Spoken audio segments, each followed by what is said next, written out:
Oh, hey everybody. Didn't see you there. That's so corny. Always want to do that.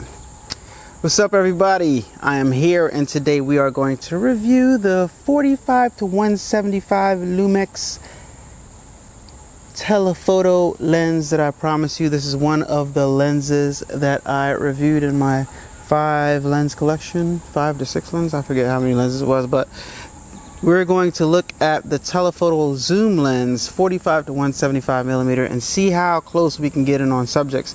As you can see, I have this lens on a tripod, which I recommended that you put it on, especially when you're shooting video, because if you have it in your hands, it's going to be very, very shaky. Now, for the first video, for the first comparison, first try I should say, I'm going to try to focus on a set of swings that are over there. There's a bridge right here, a little overexposed over here. You can see those swings are all the way over there.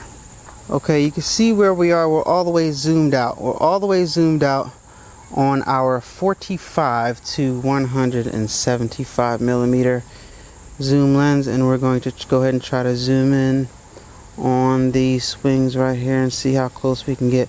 Now this is the maximum that I can zoom in right now. Not as far as I thought I could. You can see it's getting softer. Let's try to sharpen it up a bit and only focus on those.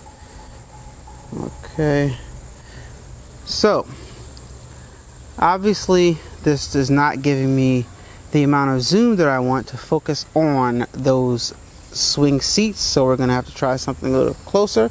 Apparently 175mm is not that far away. Alright, so there's a number 2 sign right there, 2 Grove, all the way zoomed out.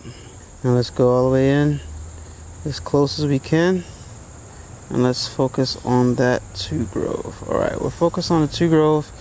What I'm observing right now is that the 2 Grove is pretty sharp, and you get a tiny bit of depth of field.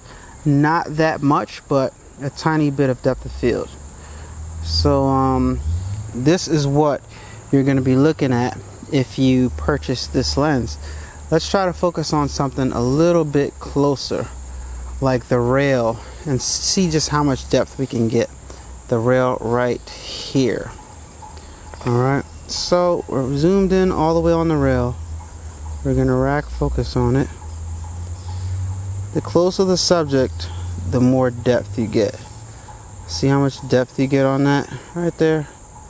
This is about as in focus as we're going to get. So that's a lot of depth. That's pretty good. It's not that much. Now let me play with the ISO to see if we can get even more depth. Not the ISO, but the shutter, to see if we can get even more depth. Now see that was able to give me more depth, but however it's overexposed and my ISO can only go down to 200.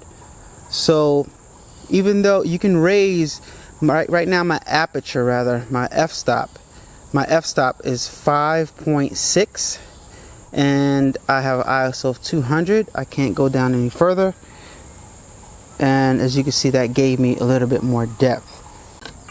I hope this tutorial was helpful. I hope I stayed in the frame while I was shooting biggest of all. So I'll get back to you guys in a later video, and I hope you enjoyed what I had to show you today. Peace.